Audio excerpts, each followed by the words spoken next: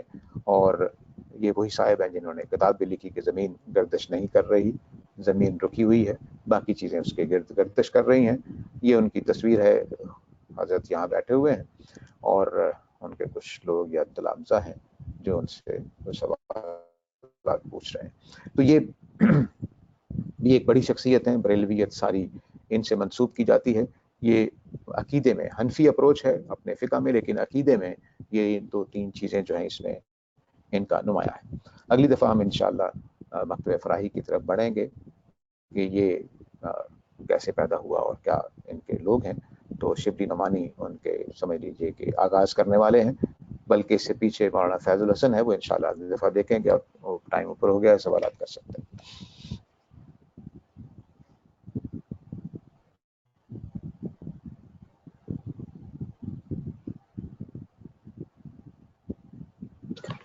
بہت شکریہ سر. یہ سوالات اگر آپ کرنا چاہیں تو انور حق صاحب، میں آپ کا مائک کھول رہا ہوں، آپ سوال کر سکتے ہیں. السلام علیکم. جی وعلیکم السلام. میرے ایک کمنٹ ہے اور ایک سوال ہے. کمنٹ میرا یہ ہے کہ سر سید احمد خان جسے ہم پاکستان میں پڑھتے آئے ہیں، بہت بڑی شخصیت ہیں. ان کی جو سیاسی خدمات ہیں وہ بہت زیادہ ہیں، وہ بتائی جاتی ہیں ہمیں. ابھی کسی نے مجھے یہاں پر ان کی ایک تفسیر کی کاپی دی تھی، پوری نہیں تھی لیکن اس کے کچھ پارٹس تھے. جیسے آپ بتا رہے ہیں کہ واقعی وہ بہت زیادہ ریشنالٹی سے سوچتے تھے. تو میں یہ سوچتا ہوں کہ اس وجہ یہ ہو کہ انگریزوں کی حکومت تھی، ایک اثر ہوتا ہے حکومت کا، جو سیاسی عوامل ہوتے ہیں اس کا، تو ہو سکتا ہے وہ اس کے اثر میں آ گئے ہوں. ایک تو یہ کمنٹ میرا یہ تھا. دوسرا سوال میرا یہ ہے کہ جو احمد رضا خان بریلوی صاحب نے نور اور حاضر اور ناظر کے جو کانسیپٹ لے کے آئے، کہ اس سے پہلے جو صوفیہ کرام تھے یا جو صوفی سوچ تھی اس میں یہ کانسیپٹ نہیں تھا، لائک رسول صلی اللہ علیہ وسلم کو وہ کرنے کا؟ جی اس طرح سے نہیں تھا. وہ صرف ایک تصور دیتے تھے جو صوفیہ دیتے ہیں. وہ تصور یہ دیتے ہیں کہ تصوف میں ہم نے بات کی تھی تو آپ کو یاد ہوگا کہ اللہ تعالیٰ نے اپنے آپ کو مٹیریل میں چینج کیا. تو جو سب سے پہلی چینج آئی تھی وہ حقیقت محمدی تھی. تو اللہ تعالیٰ کو چونکہ نور مانا جاتا ہے کہ اللہ تعالیٰ نور کے بنے ہوئے ہیں، حالانکہ ہمیں نہیں معلوم کس کے بنے ہوئے ہیں. تو اس نور کی جو پہلی مینیفیسٹیشن میٹر کی طرف آتے ہوئے ہوئی ہے وہ محمد صلی اللہ علیہ وسلم ہے. تو جب محمد صلی اللہ علیہ وسلم پہلی فارم ہے اللہ تعالیٰ کی جو چینج ہونے کے بعد، تو ظاہر ہے کہ ابھی وہ نور ہی تھا، مٹیریل تو نہیں بناتا. تو اس لیے انہوں نے ان کو نور کہنا شروع کر دیا، جبکہ پرانے لوگ حقیقت محمدیہ کہتے تھے جو پرانے صوفی ہیں. تو یہ نیا تصور تھا جو انہوں نے ایڈ کیا. اور چونکہ حقیقت محمدی سب سے پہلے بنی ہے اور خدا کی ذات ہی کا ایک پرتو ہے، تو ہر جگہ موجود بھی ہونی چاہیے. تو اس لیے یہ تصورات نکلے تصوف سے ہی ہیں، لیکن نئے تھے، ناول آئیڈیا تھا بالکل اس میں. صرف اس میں ایک چیز اور ہے کہ جب اس طرح کے یہ خود لوگ جو ہوتے ہیں، خود عالم ہوتے ہیں، بہت کچھ پڑھا ہوا ہوتا ہے، جب اس طرح کی ایک نئی سوچ لے کے آتے ہیں، کیا اس کو یہ قرآن سے پروف کرتے ہیں یا پھر اپنی طرف سے ایک سوچ لے کے آ جاتے ہیں؟ نہیں، انہوں نے قرآن سے بھی ثبوت دینے کی کوشش کی، لیکن ظاہر ہے کہ وہ یا عربی کو سے انحراف ہو جاتا ہے کہ وہ زبان قبول نہیں کر رہی ہوتی، یا وہ اپنی منمانی کر کے اس میں بات ڈال دیتے ہیں اس طرح کے لوگ. تو مثلاً اگر آپ دیکھیں کہ قرآن مجید کی جو آیت ہے کہ میں نے ارسلنا کا شاہدم و مبشرم و نذیرہ، اس آیت میں شاہدن کا ترجمہ وہ کرتے ہیں حاضر ناظر، حالانکہ شاہد کا ترجمہ حاضر ناظر نہیں ہو سکتا. تو اس طرح آیتوں کے اندر انہوں نے وہ معنی بتانے کی کوشش کی کہ اس آیت کا مطلب ہے حاضر ناظر. تو شاہدن و مبشرن و نذیرا کا ترجمہ ہی انہوں نے مختلف کیا. تو اس طرح سے ہوتا ہے کہ وہ عربی زبان میں اب شاہد کا مطلب صرف گواہ ہے، اور گواہ ایک ہی جگہ ہوتا ہے، ہر جگہ تو نہیں موجود ہوتا. تو شاہد کے اندر یہ لفظ کے اندر معنی نہیں تھے، لیکن انہوں نے ترجمہ یہ کیا ہوا ہے کہ شاہدن کا مطلب ہے حاضر ناظر. تو اس طرح سے پروف تو دیا انہوں نے، لیکن اپنی حقیقت کے اعتبار سے نہ حاضر ناظر کے لیے کوئی قرآن سنت میں ثبوت ہے، نہ نور ہونے کے لیے. محمد اختر حسین صاحب، آپ سوال کر سکتے ہیں.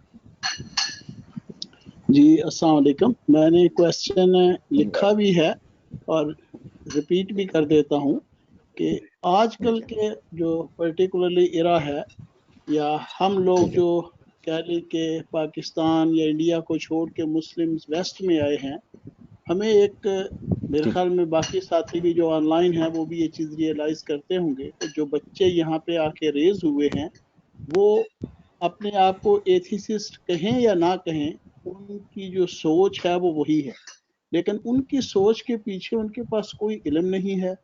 چاہے وہ کسی کی ریلیجن کی بھی بات کریں، چند ایک جو باتیں سنی ہیں ایسے ہی جو علم نہ رکھنے والے لوگ ہیں اس کی بیس پہ ہر وقت آپ سے کویسچن کر رہے ہوتے ہیں اور وہ سمجھنا بھی نہیں چاہ رہے ہوتے ہیں. تو ایک تو یہ ہے کہ اس صورتحال سے کیسے نبرآزما ہوا جائے، اور دوسرا یہ ہے کہ حجت البالغہ کا کیا اردو میں ترجمہ موجود ہے؟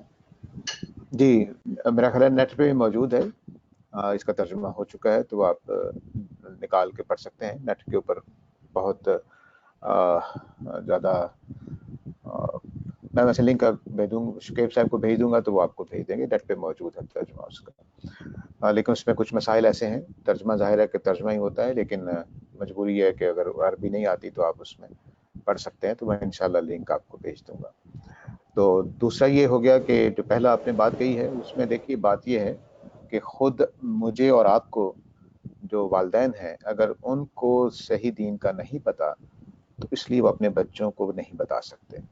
مثلا مجھے کسی نے عالم دین نے کہا کہ تم لوگ بہت نرمی کرتے ہیں لوگوں کے ساتھ، یہ کافر ہیں فلانے ہیں فلانے ہیں. تو میں نے کہا مولانا میں اگر آپ سے پوچھوں کہ نبی صلی اللہ علیہ وسلم کے سچا رسول ہونے کے دلائل کیا ہیں تو آپ ذرا مجھے بتا دیجئے.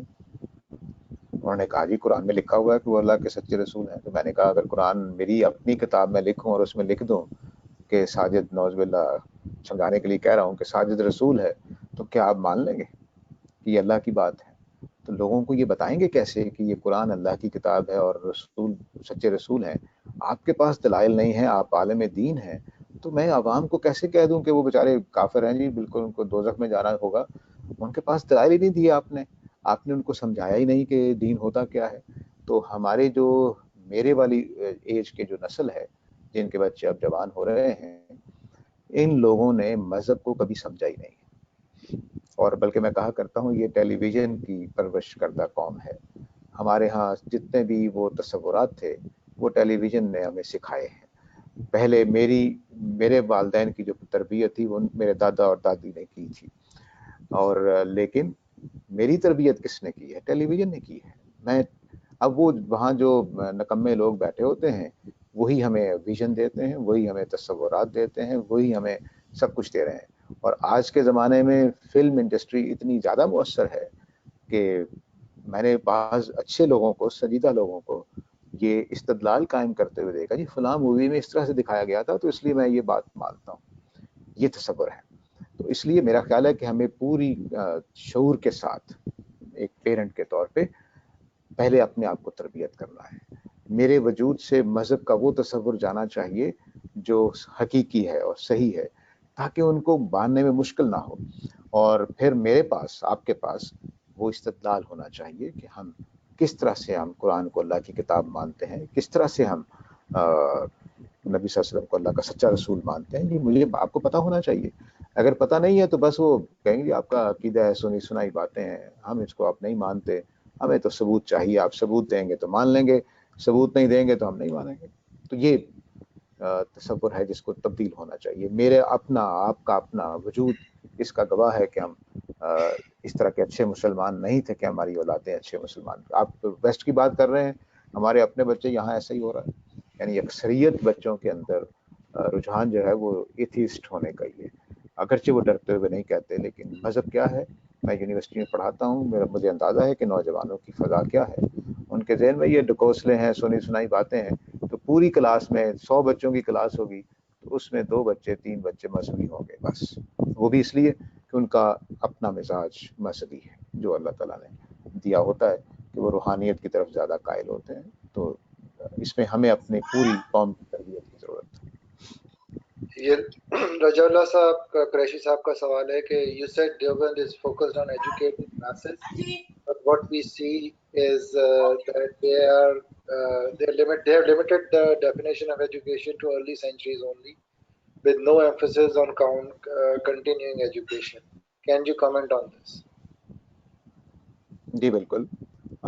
دیوبند کے مدرسے میں نے بتایا کہ ان کی اپروچ یہ ہے کہ مذہب کو بچاؤ، یعنی اس کو باہر سے آندھیوں سے طوفانوں سے بچانا ہے. اس بچانے کے لیے اتنی دین کی تعلیم ہونی چاہیے جو آدمی کو اس اسلحے سے اکوپ کر دے کہ وہ ان اٹیک سے اپنے آپ کو بچا سکے. ان کی اپروچ یہ ہے، نہ وہ اگلی دنیا کی دین تعلیم دینا چاہتے تھے، نہ وہ کچھ اور.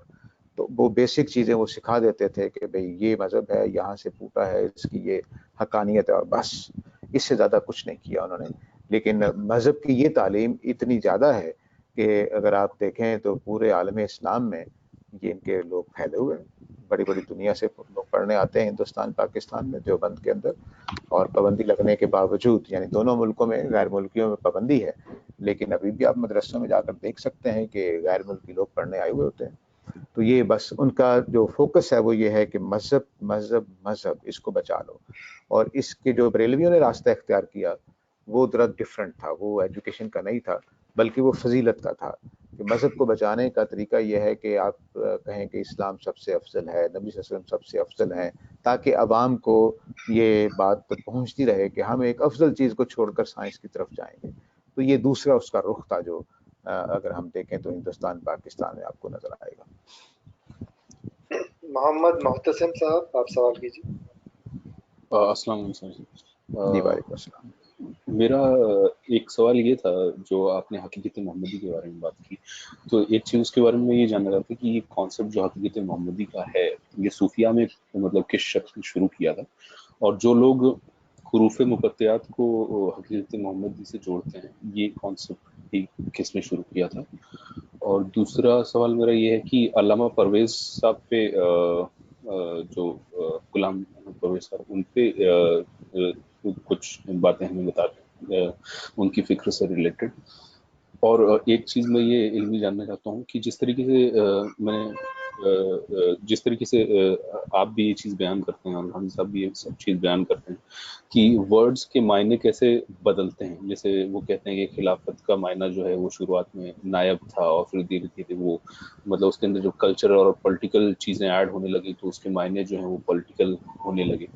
یہ کس طریقے سے معلوم، مطلب کس طریقے سے ٹریک کیا جاتا ہے عربی میں، کیونکہ میں نہیں جانتا، تو کس طریقے سے ورڈز کی میننگ کو ٹریک کیا جاتا ہے کہ یہ اس کا یہ معنی تھا اور یہ دھیرے دھیرے اس مقام پہ پہنچ گیا جو اصل میں عربی میں زبان میں یہ معنی نہیں تھا.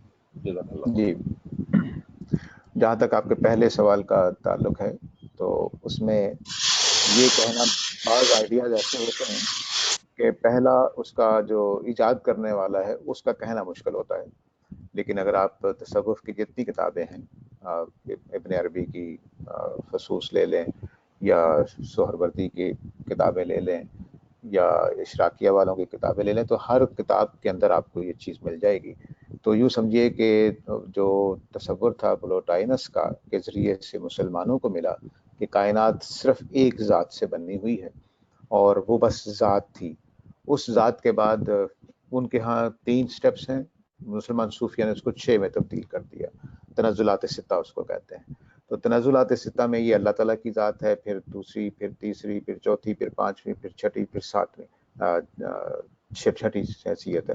تو جو پہلی ہے وہ ذات الہی کی ہے، اس میں کوئی صفت نہیں، کوئی خوبی نہیں، کوئی خامی نہیں، بس وہ ذات ہے. جیسے نعوذ باللہ سمجھانے کے لیے کہہ رہا ہوں ان کی بات کو کہ آٹے کا پیڑا پڑا ہوا ہے.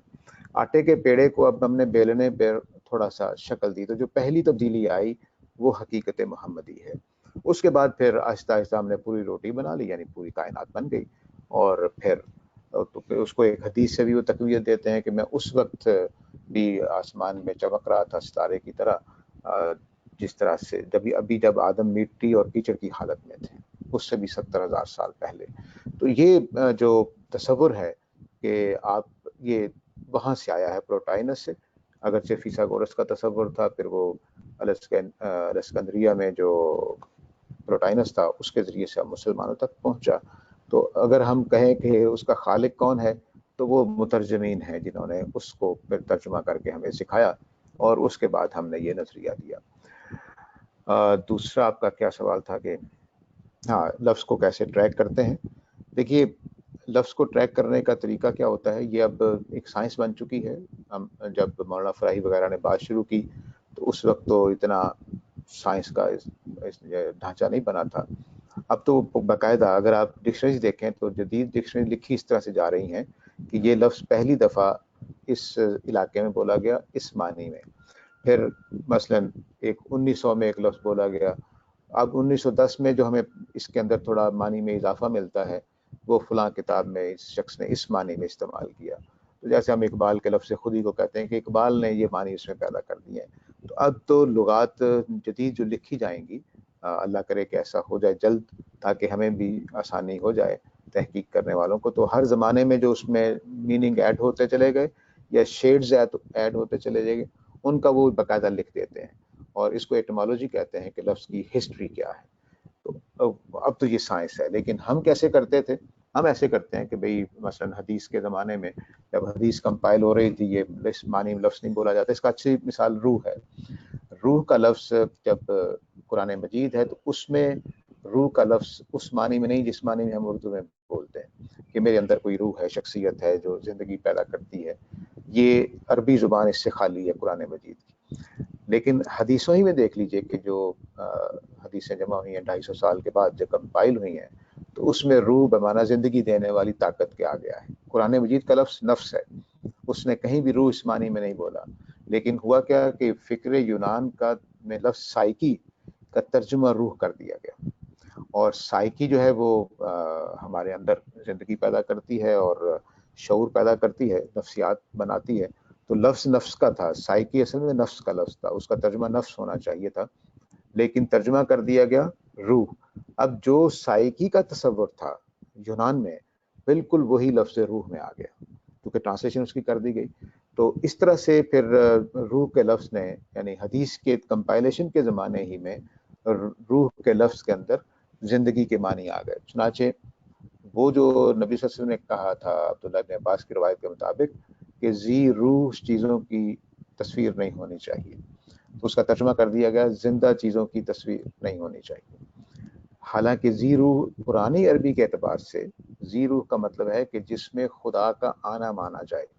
تمام مشرکانہ مذاہب میں یہ تصور مانا جاتا ہے کہ مثلا یہ جو بت سامنے اگر پڑا ہے تو اس کو ہم خدا کیوں مانتے ہیں؟ انسان پاگل تھوڑا ہی ہے کہ وہ کہے جی لکڑی کا بت خدا ہے. نہیں، وہ یہ کرتے تھے کہ پنڈت صاحب اس بت کو لیتے، بازار سے خریدتے، ترخان سے بنوا لیتے، کوئی مقدس چیز نہیں ہوتی، عام لکڑی کا بنوا لیا. اب اس کو سب کے سامنے جتنے ہندو اس علاقے کے ہوتے تھے ان کے سامنے اس کو گنگا کے یا جمنا کے پانی سے نہلاتے. پانی سے نہلانے کے بعد کچھ اپنی زبان کے کوئی کتابوں کے کوئی کلمات ادا کرتے اور پھر اس کو پوتر کر دیتے، پاک کر دیتے. اور جیسے ہی وہ یہ منتر وغیرہ پڑھتے اس کے اوپر پتہ نہیں منتر کہنا چاہیے کہ نہیں، جو بھی وہ اپنی زبان اپنی کتاب کے کلمات اس میں پڑھتے تو پھر یہ سمجھتے تھے کہ اب اللہ کی روح جو بھگوان کی یا ایشور کی روح اس کے اندر آ گئی ہے. اس پروسیس کے بعد پھر وہ اس کو خدا کی جگہ بٹھاتے تھے. عربوں کے ہاں بھی یہی تصور تھا، اور اس کو روح کہا جاتا ہے کہ اللہ کا حکم، اللہ کی شخصیت اس میں آ جاتی ہے. نفخت فی من روحی میں بھی یہی تصور بتایا گیا کہ اللہ اس میں کوئی پھونک مار دیتے ہیں تو اس کے اندر وہ صلاحیت پیدا ہو جاتی ہے.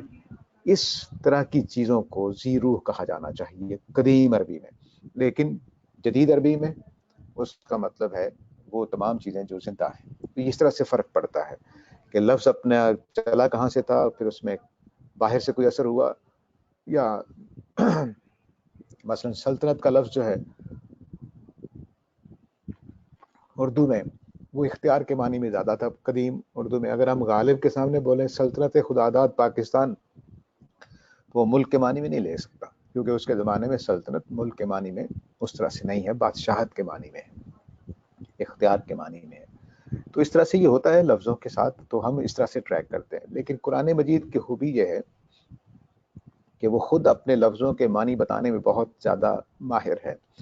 یعنی ہو سکتا ہے کہ میری کتاب میں آپ پڑھ کر بھی کچھ لفظوں کے معنی سمجھ جائیں کہ اچھا یہ لفظ اس معنی میں ہوتا ہے, پڑھتے پڑھتے ہم سمجھ جاتے ہیں.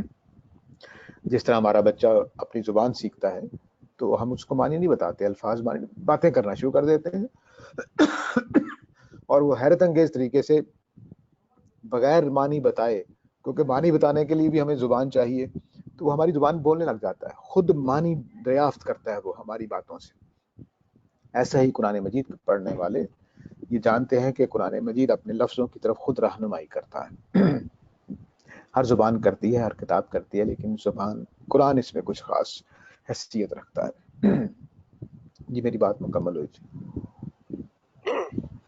سر ابھی وقت تو مکمل ہو چکا ہے, تو دو چار سوال باقی ہیں, اگر آپ پاس وقت ہے آپ جی کے پاس. بالکل جی بالکل کریں. ساجد یعقوب صاحب آپ کا میں مائک کھول رہا ہوں.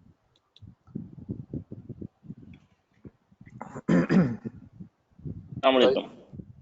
جی وعلیکم السلام. جی میرا کوشچن یہ ہے کہ جب یہ ویسٹرن جو نالج ہے اور یہ سارا ریولیوشن جب آئی تو ایسا لگتا ہے جیسے نا سارا اسلام اور اسکالر مسلم امت وہ کھلاہٹ کا شکار ہوگی, اور یوں ان کے اندر کھوکھلاہٹ نظر آتی, کھوکھلا پن, اور جیسے ڈھہ گئی ہو ساری, اور کچھ سمجھ نہیں آ رہی کوئی کیا تعبیر پیش کر رہا ہے, کوئی کیا تعویل دے رہا ہے.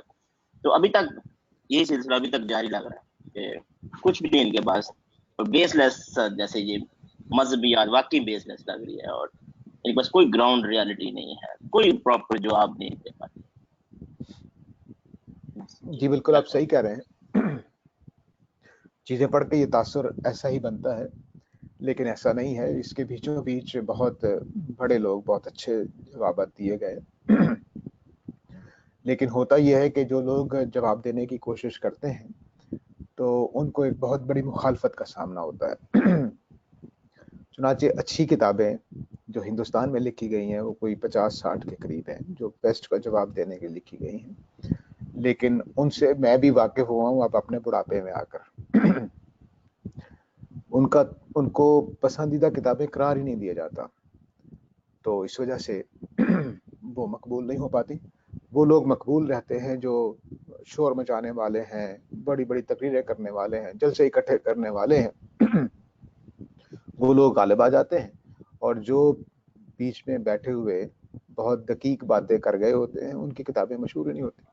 ان کو الزام لگا کر, ان کو اوپر فتوے لگا کر ان کو دبا دیا جاتا ہے.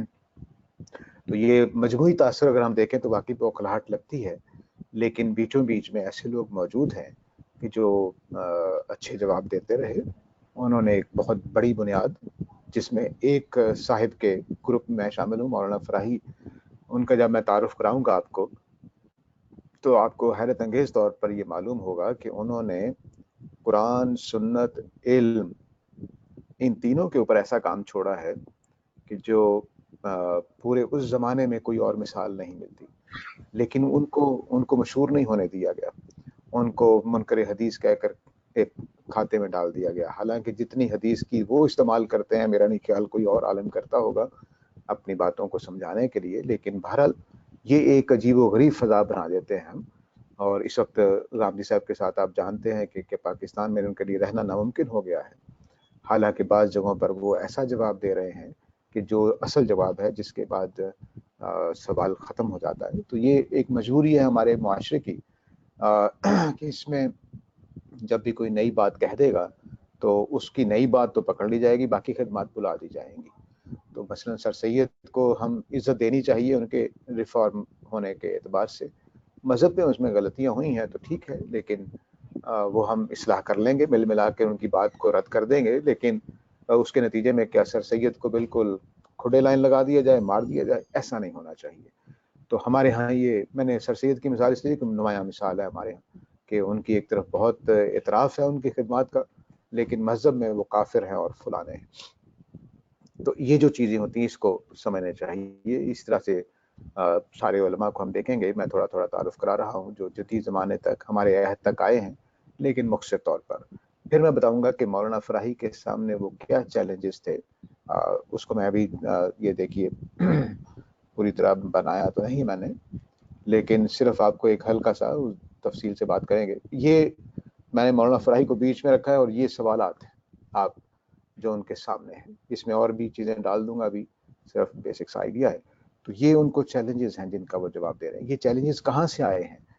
یہ ہمارے زمانے نے دیے تھے اور پرانے زمانے سے چلے آ رہے تھے، تو اس لیے یہ آسان نہیں ہوتا، چونکہ جب آدمی شوق میں چلا جاتا ہے تو قوم بھی ایک شوق میں چلی جاتی ہے۔ تو انگریزوں کے آنے کے بعد ہم شوق میں چلے گئے تھے، آہستہ آہستہ نکل رہے ہیں، تو بہت اچھی چیزیں وجود میں آئی ہیں۔ ایسا نہیں ہے کہ ہم کھوکھلا پن ہے، ایسا نہیں ہے، اگرچہ اکثریت میں یہ نظر آ رہا ہے۔ جی بس 2-3 سوال اور ہیں، بس کوشش کیجیے جی مختصر سوال کیجیے اور کامنٹ نہ کریں کوئی۔ میں ڈاکٹر محمد زاہد صاحب آپ کا مائک کھولوں۔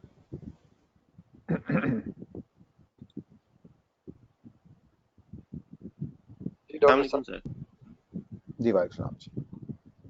سر کوشچن ایک تو یہ ہے کہ جو ہمارے ہاں مختلف اب جو فرقے ہیں جس میں دیوبندی ہیں، وہابی ہیں اور بریلوی ہیں، ایک تو حنفی سے کیا فرق ہے اور ان کے آپس میں کیا اختلافات، اور کہاں جا کر یہ اتنی شدت اختیار کر گئے کہ ایک دوسرے کو یہ کافر کہنا شروع ہو گئے؟ جی فرحان صاحب کے حکم کے مطابق میں مختصر جواب دیتا ہوں۔ جی دیکھیے فقہ میں بریلوی اور دیوبندی بالکل ایک جیسے ہیں، جی عقیدوں میں تھوڑا فرق ہے، تصوف دونوں مانتے ہیں، لیکن یہ جو 4 چیزیں میں نے بتائیں ان میں دیوبندی قائل نہیں ہے۔ آپ کو حاضر ناظر نہیں مانتے، آپ کو نور نہیں مانتے، آپ کے بارے میں یہ نہیں مانتے کہ جو نبی صلی اللہ علیہ وسلم کے کیا اس کا نام ہے ختم وغیرہ، یہ اس طرح کی چیزیں نہیں مانتے۔ جی یہ فرق ہے۔ فقہ میں بالکل ایک جیسے ہیں۔ جو وہابی ہیں وہ فقہ کو نہیں مانتے، وہ صرف صحیح قرآن اور حدیث کو مانتے ہیں۔ تو یہ صحیح بنیادی فرق تو یہ ہے، اور تفصیل سے انشاءاللہ ہم بات کریں گے تو اس وقت ہو جی جائے گی۔ تو بنیادی فرق یہ ہے۔ ممتاز خان صاحب آپ سوال کر سکتے جی السلام علیکم ساجد صاحب۔ جی وعلیکم السلام۔ میرا سوال بہت ہی بنیادی سا ہے۔ پرانے جتنے بھی کتب آئیں اور اس کا تو تھا کہ ان کو پریزرویشن نہیں رہی، تو یہ قرآن جو تھا ہمارے جو اسلام آیا اس کے لیے اللہ تعالیٰ نے خود گارنٹی دی کہ اس قرآن کو پریزرو کیا جائے۔ تو ان کی تو سمجھ آتی ہے کہ وہ کتاب نہیں رہی کیونکہ اس میں تحریفیں ہوئی، لیکن قرآن کا جب گارنٹی دی گئی اللہ تعالیٰ کی طرف سے، تو پھر یہ سارے ہی جو ابھی کچھ ہم نے جو سیکھ رہے ہیں، جو موومنٹس آئی ہیں، یہ کیا یہ محض ارتقائی عمل ہے؟ اس کی کیا ضرورت محسوس ہوئی؟ کیوں اللہ تعالیٰ نے پھر اس چیز کو کیوں محفوظ نہیں کیا اور ہم پٹک رہے ہیں ادھر ادھر ڈفرینٹ خیالات کی وجہ سے؟ اور دوسرا میرا آخری سوال چھوٹا سا اس میں ایڈ کر لیجئے کہ کیا ہسٹری ایسی آئی ہے کوئی آپ کو قرآن میں کہیں پتہ چلا کہ پیغمبر لاسٹ کتاب آنے کے اور کے بعد جو ہے، جیسے ہم 1400 سال ہو گئے، اب کیا اس سے پہلے بھی 1400 سال کا عرصہ کہیں رہا ہے بٹوین ایک کتاب اور دوسری کتاب کے درمیان؟ شکریہ۔ جہاں یہ جو بڑے ادوار گزرے ہیں اس میں اتنا وقفہ رہا ہے، 10,000 سال کا بھی رہا ہے کم از کم۔ مثلا نبی صلی اللہ علیہ وسلم سے پوچھا گیا کہ ابراہیم اور نوح کے درمیان کتنا فاصلہ ہے، تو آپ نے کہا 1000 سال کا ہے، تو یعنی 10 صدیوں کا۔ تو یہ تو فاصلہ ہو سکتا ہے، کوئی ایسا مسئلہ نہیں ہے۔ صرف حضرت ابراہیم کی جو برانچ ہے دوسری بنی اسرائیل، ان میں پے در پے نبی آئے ہیں، اور وہ بھی اس لیے کہ پوری قوم کو اللہ تعالیٰ نے اٹھا لیا تھا کہ وہ دین کو پہنچائیں۔ جہاں تک تعلق ہے آپ کی اس بات کا کہ قرآن ریزرو ہے اور افکار کیوں محفوظ نہیں ہوئے، اللہ تعالیٰ نے جو دین نجات کے لیے ضروری ہے اس کو عملی تواتر بھی دلوا دیا ہے۔ یعنی وہ امام شاطبی کے الفاظ میں وہ یہ کہتے ہیں کہ قرآن کی جو تلاوت ہے، جو اس کے الفاظ ہیں، اس کو اتنا تواتر نہیں ہے جتنا سنت ثابتہ کو تواتر حاصل ہے۔ تو بنیادی دین تو کوئی مسئلہ نہیں ہے، اس کو بہت واضح ہے، اس میں کوئی خلف شار کبھی نہیں ہوا، اس میں کبھی معنی خراب نہیں ہوئے، اس میں کبھی تصورات بگڑے نہیں ہیں، لیکن قرآن مجید سے مفہوم اخذ کرنے میں مسئلہ ہوا ہے۔ اس کی وجہ کیا ہوئی؟ اس کی وجہ یہ ہوئی کہ شروع ہی کے زمانے میں قرآن مجید کو آیتوں کا مجموعہ سمجھا گیا، ایک مربوط کتاب نہیں سمجھی گئی۔ وجہ کیا ہوئی؟ وجہ یہ ہوئی کہ عربوں کا بات کرنے کا انداز عجمیوں کے انداز سے مختلف تھا۔ عرب کیا کرتے ہیں کہ دو باتیں اکٹھی بول دیں گے، درمیان میں جنکشن جو ہوگا، جو ان دونوں کا ربط ہوگا، اس کو نہیں بتائیں گے، وہ سننے والے پہ چھوڑ دیتے ہیں کہ وہ اس کے جو دونوں باتوں کے درمیان تعلق ہے اس کو سننے والا خود سمجھے، وہ بتاتے نہیں ہیں۔ تو مثلا وہ کہیں گے کہ بھئی کھانا، اور اگلا جملہ ہوگا شکر، تو اب کھانے اور شکر کے درمیان کیا ربط ہے؟ عرب نہیں بولے گا، ہم بولیں گے۔ ہم تو تین وہ ایک جملے میں جو بات کہتے ہیں اس کے لیے ہم 15 صفحے لکھ دیتے ہیں، اتنا فرق تھا۔ اس وجہ سے قرآن مجید کے اس ربط کو نہیں سمجھا گیا، جس کی وجہ سے بہت نقصان ہوا۔ یہ نقصان ہوا جس کی طرف آپ نے اشارہ کیا ہے کہ ہر کوئی اپنی باتیں کہہ رہا ہے، باندھ کی بولیاں برآمد ہو رہی ہیں۔ وجہ کیا ہے کہ ہم نے آیت کو اپنی جگہ سے لے لیا اور بس اس کے اندر معنی پیدا کر دیے جو کر دیے۔ تو میں ایک مثال دیا کرتا ہوں کہ قرآن مجید کا وہ حال کیا ہم نے کہ سورہ المعون میں لکھا ہوا ہے کہ فویل للمصلین، نمازیوں کے لیے یہ ہلاکت ہے۔ اگر اس کو الگ کر دیجئے اس آیت کو تو پورے قرآن کی تعلیم کے الٹ ہو جائے گی۔ قرآن کہتا ہے نماز پڑھو اور یہ آیت کہہ رہی ہے کہ نمازیوں کے لیے ہلاکت ہے۔ تو بالکل ہم جو اس آیت کے ساتھ حشر کریں گے، اگر اس کو الگ کر دیں اپنے کانٹیکسٹ سے، تو یہی ہم نے ہر آیت کے ساتھ کیا، ہر آیت کے ساتھ۔ اس لیے یہ خرابی پیدا ہوئی۔ اگر قرآن کو کتاب کی حیثیت سے دیکھا جاتا ہو تو یہ کم چیزیں پیدا ہوتی۔ سلمان سلیمی صاحب، آپ کے جی پاس سوال ہے کوئی؟ آپ نے سلمان سلیمی صاحب آپ انمیوٹ کر سکتے ہیں اپنے آپ کو۔ نائک اعظم صاحب، آپ سوال کر سکتے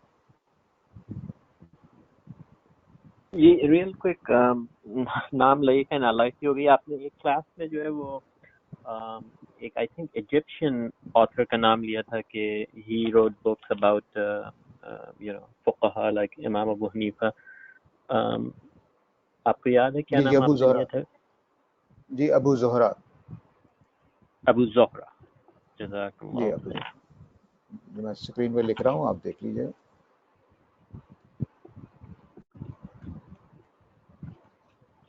ٹھیک ہے جی، ابو زہرا۔ بہت شکریہ۔ ٹھیک ہے سر، میرے خیال سوالات اب ختم ہو گئے۔ بہت شکریہ سر آپ کا۔ جی اللہ خیر کرے، خدا حافظ، سب کو خدا حافظ۔